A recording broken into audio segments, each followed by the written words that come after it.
Guys, कैसे हैं आप? उम्मीद करता हूं कि आप सब खैरियत से होंगे, खुश होंगे और हमारी दुआ है कि आप हमेशा खुश रहें, हंसते और मुस्कुराते रहें। मेरा नाम है रहमान अनवर और आज हम जिस वीडियो पर करने जा रहे हैं, इस वीडियो का टाइटल है why Pakistani give nuclear threat to India every time. तो बिल्कुल भाई, ये देखने वाली बात है कि उनके पास बस 400 भी है जो कि भाई हर चीज़ का मुकाबला कर सकता है। तो खैर, सबसे पहले वीडियो देखते हैं और बाद में देते हैं रिव्यू। तो चलो वीडियो करते हैं शुरू। एटॉमिक न्यूक्लियर पावर है और न्यूक्लियर पावर है तो हम डिटेक्ट क्यों नहीं कर पाते? बेसिकली ये तो एयरफोर्स ही बता सकती है कि उनके सैटेलाइट ने क्यों नहीं डिटेक्ट किया। हालांकि करना चाहिए था। अगर इतना एयरफोर्स है, इतनी पाकिस्तान की मंजी हुई आर्मी है, एयरफोर्स है, उसके ट्रेंड पायलट्स हैं, इतना बड़ा सिस्टम है तो करना चाहिए था। अब ये पता नहीं क्या सिस्टम में एरर आया होगा या ऐसा क्या इशू बना है, इस पर उनको वर्किंग करनी चाहिए मेरे ख्याल से। आजकल है पॉलिटिक्स की जाती है, आपको मुआशी तौर पर बदहाल किया जाता है और आपको या फिर दहशतगर्दी की जाती है, ये सारी चीज़ें की जाती है। ये जो लेटेस्ट सिस्टम रशिया के पास है और जैसे इजराइल के पास भी है कि वो एंटी बैलिस्टिक ट्रैकिंग सिस्टम लगाया हुआ है, उन्होंने कुछ पाकिस्तान को भी ऐसा सिस्टम लगाना चाहिए कि अगर कोई पाकिस्तान पे कोई हमला करता है।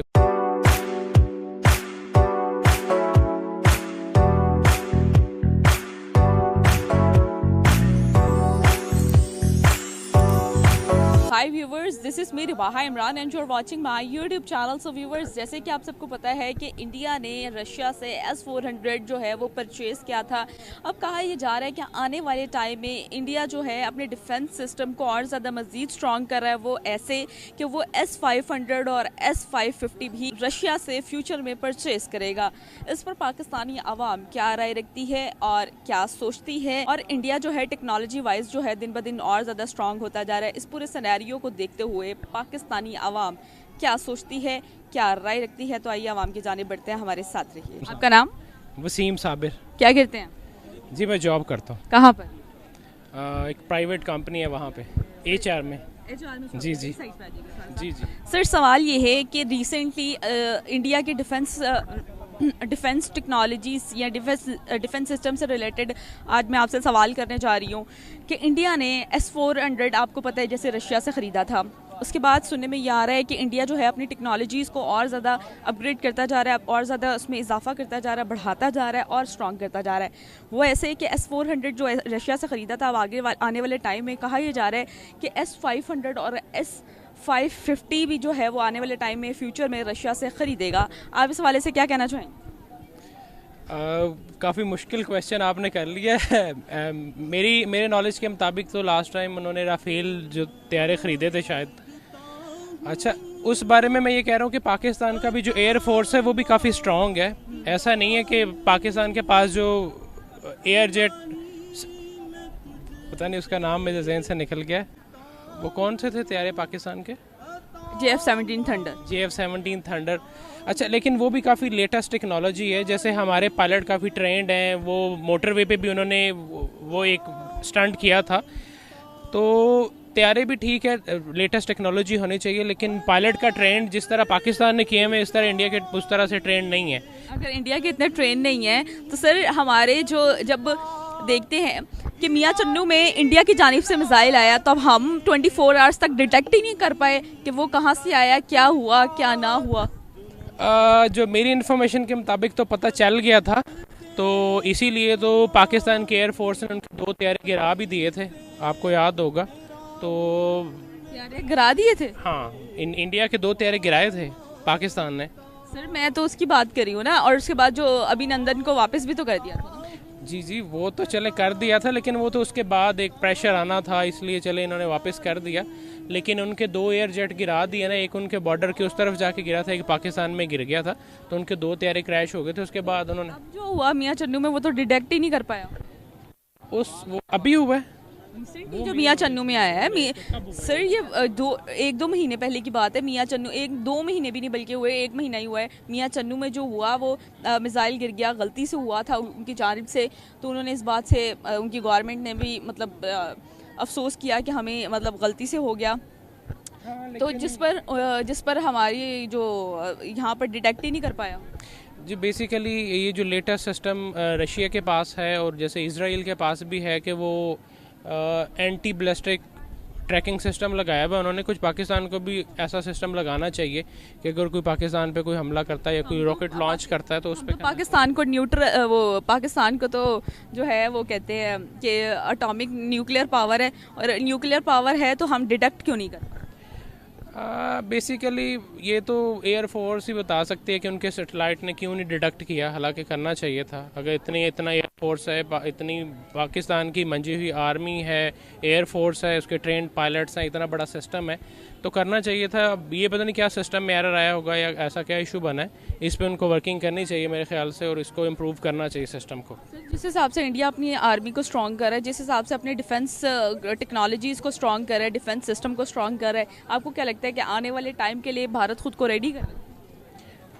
मेरा नहीं ख्याल कि वो रेडी कर रहा है, क्योंकि आपको पता है जैसे एटम बॉम्ब का दौर है तो इंडिया कभी भी उस तरह से नहीं कर सकता कि तैयार कर रहा है। लेकिन पाकिस्तान भी खामोश नहीं है। अब देखें अगर बजट की बात करें तो 1586 अरब रुपीज़ उन्होंने सिर्फ दफा के लिए मुख्तस किया। ऑब्वियसली इसमें वो एयर फोर्स पे भी खर्च करेंगे, सब मरीन्स भी लेंगे, अपना दफाई सिस्टम पाकिस्तान भी स्ट्रॉन्ग करेगा। सर ये बताएं कि जिस हिसाब से हमारा बजट है, क्या उस हिसाब से हम अपनी टेक्नोलॉजीज़ में वर्क कर रहे हैं? उस तरह से नहीं करे जिस तरह से करना चाहिए, लेकिन कुछ ना कुछ तो कर ही रहे हैं। मतलब 100% नहीं करे तो 80% तो कर ही रहे हैं। से मंगवाते हैं, इवन कि हमने JF-17 थंडर बनाया, हम जितने भी डिस्ट्रॉयर बनाते हैं या शिप्स बनाते हैं या जो भी मतलब हम क्रिएट करते हैं वो बाहर से ही लेते हैं या इंपोर्ट करते हैं। और एक JF-17 थंडर बनाया वो भी चाइना की हेल्प से बनाया। तो आप क्या कहना चाहेंगे कि हम जो इतना बजट लगा भी रहे हैं और फिर भी हम बाहर से इम्पोर्ट कर रहे हैं, बल्कि हम ना अपने मेड इन पाकिस्तान को प्रमोट नहीं कर रहे? जी इस पे मैं यही कहना चाहूँगा कि पाकिस्तान जैसे ऑटोमोबाइल्स वगैरह भी सारी इंपोर्ट ही करता है, और अगर कुछ 2-4 कंपनी जैसे सुजुकी, होंडा, टोयोटा है भी है तो उसका भी 90% पार्ट्स बाहर से आते हैं। यहाँ पे तकरीबन 70 सालों से लोगों को चूना लगाया जा रहा है और सिर्फ असम्बली प्लांट्स हैं, मतलब उसका टोटली मटेरियल बाहर से आता है। यहाँ पे सिर्फ टायर और जो प्लास्टिक के इंटीरियर वगैरह वो ही इधर बनते हैं, या दुमची जो जैसे बाइक की होती है, छोटी मोटी चीज़ें बनती हैं। तो पाकिस्तान के जो लीडरशिप है या जो मैनेजमेंट है उनको सोचना चाहिए कि पाकिस्तान इतना बड़ा कंट्री है, तो जैसे इंडिया में इतनी ज़्यादा ऑटोमोबाइल कंपनीज़ वहाँ पे हर चीज़ बन रही है, तो पाकिस्तान में भी ये चीज़ें मैन्युफैक्चरिंग की तरफ जाना चाहिए, ना कि आप डॉलर का इम्पैक्ट की वजह से गाड़ियों की जो कीमतें हैं वो भी हर 6 महीने बाद आसमान पे चली जाती हैं। जी डॉलर का इम्पैक्ट आ गया, डॉलर महंगा हो रहा है, इसलिए गाड़ियों के प्राइसेस भी बढ़ गई हैं। तो मैं यही कहना चाहूँगा कि पाकिस्तान को हर शोबे में, IT में, उसमें ऑटोमोबाइल्स में, टेक्सटाइल में, एक चीज़ में चलो अच्छा है तो सिर्फ उसी पे ही सारे पाकिस्तान में उन्हें हसर किया हुआ है कि हम सिर्फ टेक्सटाइल को ही इम्प्रूव करना है, लेकिन दूसरे शोबों में भी करना चाहिए। तो मैं यही कहना चाहूँगा कि जैसे एयर फोर्स हो गया, आर्मी से रिलेटेड जितने भी इंस्ट्रूमेंट्स वगैरह हैं या जो वेपन्स हैं वो पाकिस्तान में मैन्युफैक्चरिंग की तरफ जाना चाहिए, इनको सोचना चाहिए। इंडिया S-500 और S-550 भी खरीदेगा फ्यूचर में रशिया से, आप इस हवाले से क्या कहना चाहेंगे? ठीक है, अपने डिफेंस सिस्टम को उन्होंने बेहतर बनाया हुआ है, ठीक है। हमारा भी तो 80% से ज़्यादा ही जाता है और सिर्फ इसी वजह से है क्योंकि हमारे नेबर्स की आपस में बनती नहीं है, और ठीक है अपने अपने डिफेंस का करना चाहिए। तो सर देखें, आपने कहा कि हमारी नेबर्स की मतलब हमारे साथ बनती नहीं है या हम जो भी इख्तलाफात हैं हम डिफेंस पे ज़्यादा खर्च करते हैं। अगर हम डिफेंस पे खर्च करते हैं, आपको लगता है कि हम टेक्नोलॉजीज़ पे वर्किंग कर रहे हैं? नहीं, टेक्नोलॉजी पे उस तरह की वर्किंग नहीं है जिससे वहाँ पर है, लेकिन वो जितनी बड़ी कंट्री है, जितने ज़्यादा लोग हैं, वो उसके ऊपर डिपेंड करता है कि वो कितने मतलब ज़्यादा इंजीनियर्स प्रोड्यूस करते हैं। उनके पास ज़्यादा जो है क्वांटिटी है इंजीनियर्स की, सारी चीज़ों की, वो अपॉर्चुनिटीज़ क्रिएट करते हैं। हम तो अपने पॉलिटिकल इशू से ही निकलते हैं, और हमारा आर्मी और पॉलिटिक्स के दरमियान इस तरह आवाम दरमियान में पिछड़ी है। उनके पास और भी चीज़ें करने के लिए वो इतना ज़्यादा इन चीज़ों को कैटेगराइज ही नहीं करते। हमारे पास छोटे छोटे इशूज़ को लेकर इतने ज़्यादा बड़े बड़े फसाद हैं। तो ठीक है, अगर वो ज़्यादा टेक्नोलॉजी में आ गए हैं तो ज़्यादा प्रोड्यूस करते हैं। हमारे तो यहाँ पे तालीम को देखा ही नहीं जाता इतना। तो सर यहाँ पे हमारी एजुकेशन को देखा नहीं जाता, तो फिर हम देखें मतलब हम जब मियाँ चन्नू में जो हुआ था, इंडिया का गलती से यहाँ पर आ गया था, तो ब्रह्मोस मिसाइल, ठीक है, वो गलती से यहाँ पर आया और हमारी जो है मतलब डिटेक्ट ही नहीं कर पाई आर्मी। क्या कहना चाहेंगे आप? ठीक है, ये नाकस इंतज़ाम है, इक्विपमेंट अगर इतना ज़्यादा पैसे जा रहे हैं आर्मी की तरफ, तो आर्मी पाकिस्तान कहता है कि हम न्यूक्लियर पावर हैं, तो जब चाइना, थोड़ा सा आगे आ जाए, जो हमारी अगर टेक्नोलॉजीज़ का अंदाज़ा अगर देखा जाए तो हम तो इंडिया के मतलब मिसाइल को डिटेक्ट ही नहीं कर पाए, और 24 आवर्स के बाद जाके पता चला है कि इंडिया की तरफ से आया है और उसे डिटेक्ट ही नहीं कर पाए। क्या कहना चाहेंगे? ये नाक़िस सिस्टम है इनका। इतनी अगर इसके ऊपर बजट जा रहा है तो इनको ऐसी इक्विपमेंट यूज़ करनी चाहिए जो कि डिटेक्ट कर सकें। ये मुल्क का सवाल है, ज़ाहिर सी बात है, इस तरह तो बाकी मिसाइल्स को भी ये डिटेक्ट करने से रह जाएंगे। अपने डिफेंस को और ज़्यादा मजबूत करें, थोड़ा सा बजट के अंदर रह के 2 नंबरियाँ कम करें। ज़ाहिर सी बात है, बहुत ज़्यादा घपला होता है इन चीज़ों के अंदर भी, जितने भी बड़े ऑफिसर्स हैं वो करते हैं आपस में। तो यही है कि ख्याल रखा जाए, ऑडिट किया जाए इन लोगों का। That's it.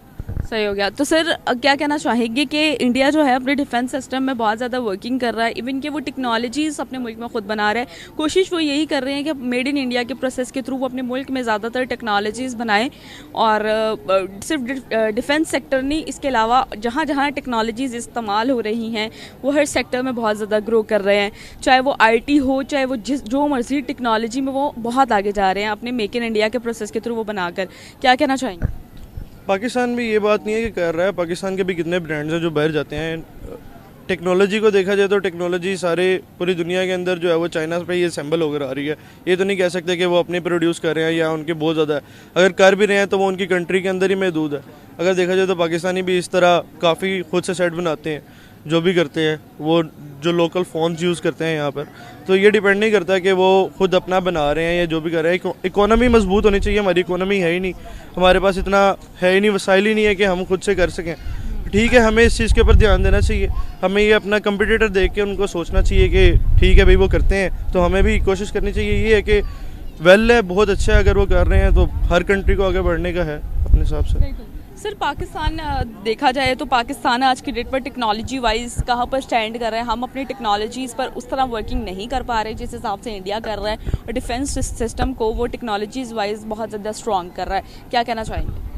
इवन कि हम जो है एक्सपोर्ट करते हैं, ठीक है, यहाँ पर आइएगा, हम देख लें मतलब अपने मतलब कोई भी टेक्नोलॉजी ले लें, हमने JF-17 थंडर बनाया, उसके अलावा हम देखते हैं डिस्ट्रॉयर अगर देख लें वो हमने अमेरिका से बनाया, कभी यहाँ पे बनाने की कोशिश ही नहीं की। ठीक है, इस तरह की टेक्नोलॉजीज़ हैं, ये तो मैंने 1-2 बताई हैं। इस तरह शाहीन हमारे पास वो मिसाइल है, मतलब इस तरह की बहुत सी ऐसी टेक्नोलॉजीज़ हैं जो हम या तो एक्सपोर्ट करते हैं, कभी टर्की से ले लेते हैं, कभी चाइना से ले लेते हैं, कभी अमेरिका से ले लेते हैं। इस तरह ही चल रहा है। तो कब तक इस तरह चलता रहेगा? ये तब तक इस तरह चलता रहेगा जब तक हम अपनी इकोनॉमी को सेट नहीं करेंगे और हमारे पॉलिटिकल इश्यूज़ और जो आर्मी के दरमियान इश्यूज़ हैं वो रिजॉल्व नहीं होते। असल में अवाम जो है उस तरह की जो है अवेयर नहीं है इन चीज़ों के बारे में। अभी देखा जाए तो आप खुद नोटिस करते हैं कि कितने ज़्यादा यंगस्टर्स जो हैं वो पॉलिटिकल इश्यूज़ और आर्मी के इश्यूज़ के ऊपर अब उठ रहे हैं, उनको नॉलेज आ रहा है, वो गेन कर रहे हैं नॉलेज। तो ये आहिस्ता आहिस्ता ही है। अगर ये अभी से प्रोसेस शुरू होता है तो फिर हो सकता है, उम्मीद है कि नेक्स्ट ईयर्स के अंदर हम उनके कंपटीटर बन सकें, लेकिन अभी तो मुझे नहीं लगता कि कोई चांस है। आपने JF-17 थंडर का गया, वो भी पाकिस्तान खुद नहीं प्रोड्यूस करता, वो चाइना की हेल्प से ही करता है। तो हमारे पास इतने रिसोर्सेज नहीं है अभी, लेकिन ये है कि जब हम आपस के फसादों से निकलेंगे तो हम टेक्नोलॉजीज़ को अपनी बेटर कर सकते हैं। एग्जैक्टली सर, तो ये चीज़ें लम्हा फ़िक्रिया है कि पाकिस्तान के लिए हम बहुत ज़्यादा बजट, इवन के 6% बजट और बढ़ गया, लेकिन जो है वो दिखाई नहीं दे रहा। ठीक है, वो कहते हैं ना न्यूट्रल्स रह के दिखाई कुछ नहीं दे रहा। तो सर क्या आज जिस हिसाब से इंडिया अपने डिफेंस टेक्नोलॉजीज़ को बेहतर से बेहतरीन करता जा रहा है, इस सब का क्रेडिट किसको जाता है? इस सब का क्रेडिट जाता है उनके प्राइम मिनिस्टर को। ऑफ कोर्स वो इतना रेसिज्म की तरफ है, लेकिन वो इसको निगलेक्ट ही कर देता है। वो जैसे कि अभी आप कश्मीर में देखते हैं, पाकिस्तान, वहाँ पे इंडिया के मुसलमानों को देखते हैं, वो इस चीज़ को बहुत ही निगलेक्ट करते हैं। वो अपनी सिर्फ टेक्नोलॉजी को एक फ़्लो के अंदर चल रहे हैं, वो उसी फ़्लो को रखते हैं।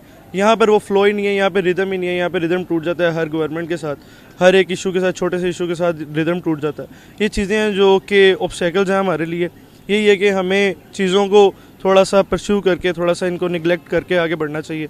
तो सर आज की डेट में जिस तरह इंडिया अपनी टेक्नोलॉजीज़ पे वर्किंग कर रहा है, क्या हमें उनसे सीखते हुए अपने मुल्क में खुद मेड इन पाकिस्तान की तरह, मतलब मेड इन इंडिया की तरह मेड इन पाकिस्तान को प्रमोट करना चाहिए, जिस हिसाब से वो अपनी टेक्नोलॉजीज़ पे वर्किंग करें? बिल्कुल प्रमोट करना चाहिए।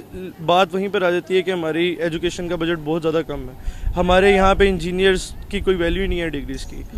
इवन कि आप काफ़ी लोगों को देख लें, इंजीनियर्स को देख लें, कैब चला रहा है, कोई कुछ कर रहा है, MBA वाला, जब वैल्यू ही नहीं है तब। हाँ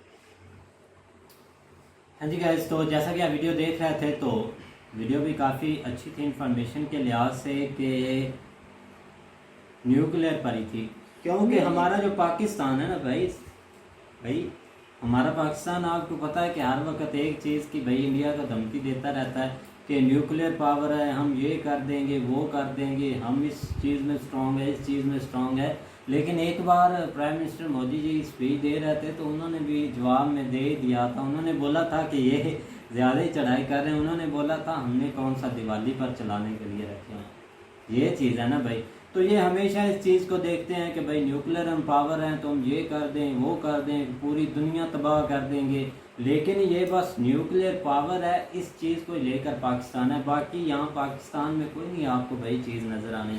और जैसे हालात है ना, देखो ना भाई मेरे, आप तो इतना तम्मल से बोल रहे हैं। न्यूक्लियर पावर एक कोई मजाक या जोक नहीं है। न्यूक्लियर पावर एक बहुत बड़ी पावर होती है। बिल्कुल पावर होती है भाई, मुझे पता है। इस्लामी उसमें आप सब से ऊपर हैं कि आपके पास एक न्यूक्लियर पावर है, इसलिए आपको कोई टच भी नहीं करता। ये एक प्रेशर होता है। अब ये नहीं कि आपके पास न्यूक्लियर पावर है तो आप उसको इजी चला भी सकते हैं। इसके बहुत नुकसान होते हैं, बहुत असरात होते हैं। क्या इंडिया न्यूक्लियर पावर चलाएगा, पाकिस्तान चलाएगा, तो क्या ये दोनों देश बच जाएंगे? ऐसा कुछ नहीं होता। लेकिन जो चूरन है ना, जो चूरन बेचते हैं, वो जो पहले तो इन्होंने दो इधर जो पायलट पकड़े थे अभिनंदन और एक और उनकी सरहद में जाकर गिरा था, वो एक बहुत इनको बेनिफिट मिल गया था कि हम बहुत स्ट्रॉन्ग हैं। क्योंकि पहले देखा जाए तो हमने ऐसा कोई कारनामा नहीं देखा। हाँ, सुनते हैं कि बहुत मजबूत है आर्मी, और है भी मजबूत, लेकिन इन्होंने किया भी है, जहाँ तक कि मेरा ख्याल है हमने देखा भी है मजबूत। और एयरफोर्स है, एयरफोर्स भाई अब जवाब तो वो उनके दे सकते हैं कि एयरफोर्स क्या कर सकती है, किस लिए। क्योंकि जब वो मियाँ चन्नू में आकर मिसाइल गिरा था ब्रह्मोस, तो सबसे पहले उन्होंने उन्होंने मीटिंग भी की थी और प्रेस कॉन्फ्रेंस की। हम उसको रिएक्ट हमने कर लिया था। हम देख रहे थे कि ये क्या करता है क्या नहीं, क्योंकि हमारे वो रडार में था। अगर हम उसको चाहते तो हम तबाह भी कर सकते थे, लेकिन ऐसा हमने कोई स्टेप नहीं लिया। उस वक्त भाई उसी वक्त न्यूज़ आई थी कि भाई वहाँ पर एक एरोप्लेन गिरा है या कोई और जेट वगैरह गिरा है। बस अपनी इन्होंने भाई उस वक्त न्यूज़ छोड़ी हुई थी, क्योंकि अगर रिएक्ट किया होता तो उसी वक्त बता देते। मतलब न्यूज़ चैनल को तो नहीं ना इतनी लेट करनी चाहिए कि कोई वेबसाइट ऑफिशियल उसको बोल देते, ताकि वो इन्फॉर्म तो कर देता भाई ये काम हुआ, हमने इसको रिएक्ट किया है। कोई पागल तो नहीं भाई आगे बैठे हुए कि उन्होंने बोलना लो जी उन्होंने रिएक्ट कर लिया था और उन्हें पता भी नहीं है, और वो बोल रहे हैं जेट गिरा है, कोई पता ही नहीं। मेरी बात सुनो, जब गिरा था तब शक की था ना, किसी ने इतना मतलब कि कन्फर्म नहीं किया था। लेकिन बात फैलती फैलती सबको फिर पता चल नहीं गया पूरी दुनिया को। भाई पता तो चलना था, खैर ऐसी कोई बात नहीं कि भाई पता नहीं चलना था। भाई पते वाली ये जो बात आप करते हैं ना, ये तो बस एक वो चूरन जैसे खिलाया जा रहा है ना पाकिस्तान को, चूरन खा रहे हैं भाई, तो आप भी खाते रहें, कोई मसला नहीं। चूरन वाली बात नहीं है, दोनों को अपना दफा करना। अब ये नहीं कि उधर वो रफेल लेते हैं तो इधर कोई प्रेशर होगा, या इधर इन्होंने अब J-10C लिए हैं चाइना से। अब देखा जाए तो इंडिया तो कुछ भी नहीं समझता J-10C क्या है कि हमने उसको तबाह, लेकिन चीज़ वो अच्छी है। ऐसे दफा अब दोनों कर रहे हैं। अब रही बात बजट की, तो बजट इंडिया का काफ़ी हमसे ज़्यादा है, फिर भी अब हम डट कर मुकाबला तो कर ही रहे हैं ना इतनी छोटी फौज से और इतने कम बजट से। सबको देखना पड़ता हर हालात को, तो इससे नहीं फ़र्क पड़ता कि क्या कौन ले रहा है क्या कौन नहीं ले रहा।